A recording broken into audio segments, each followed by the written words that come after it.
SaskPower has received an $840,000 fine, one of the largest in Canadian history for a workplace safety violation. It's in connection to the deaths of two of its workers 4 years ago. In October 2020, Scott, Bill, and Cole Crooks, both with 19 years experience, were working on power lines here in Weyburn, Saskatchewan, when they fell to their deaths after the bucket they were working in tipped over.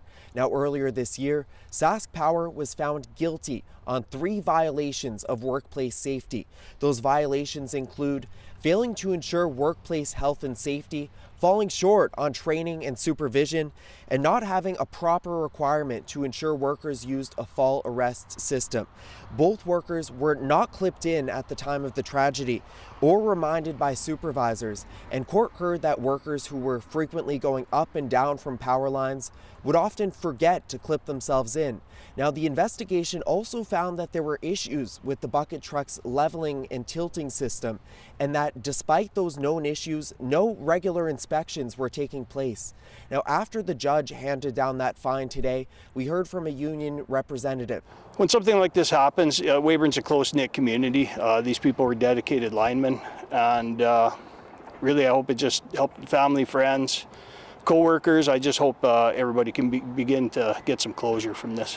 Experts in occupational safety say these incidents show many systemic failures within SaskPower, and that employers have an obligation not just to provide that safety equipment, but to ensure employees are actually using it. So it's not just relying on a lanyard, especially, or a fall protection system, especially if you're not sure that folks are actually clipping in on their T-rings, right? That is relying on a single line of defense is no defense at all. Another workplace safety expert I spoke with say these bucket trucks should be equipped with an alarm system, some kind of mechanism in place to ensure workers are actually clipped in when they're doing that work. He says the hefty fine in this case, $840,000, could likely compel employers like SaskPower to take action and improve workplace safety.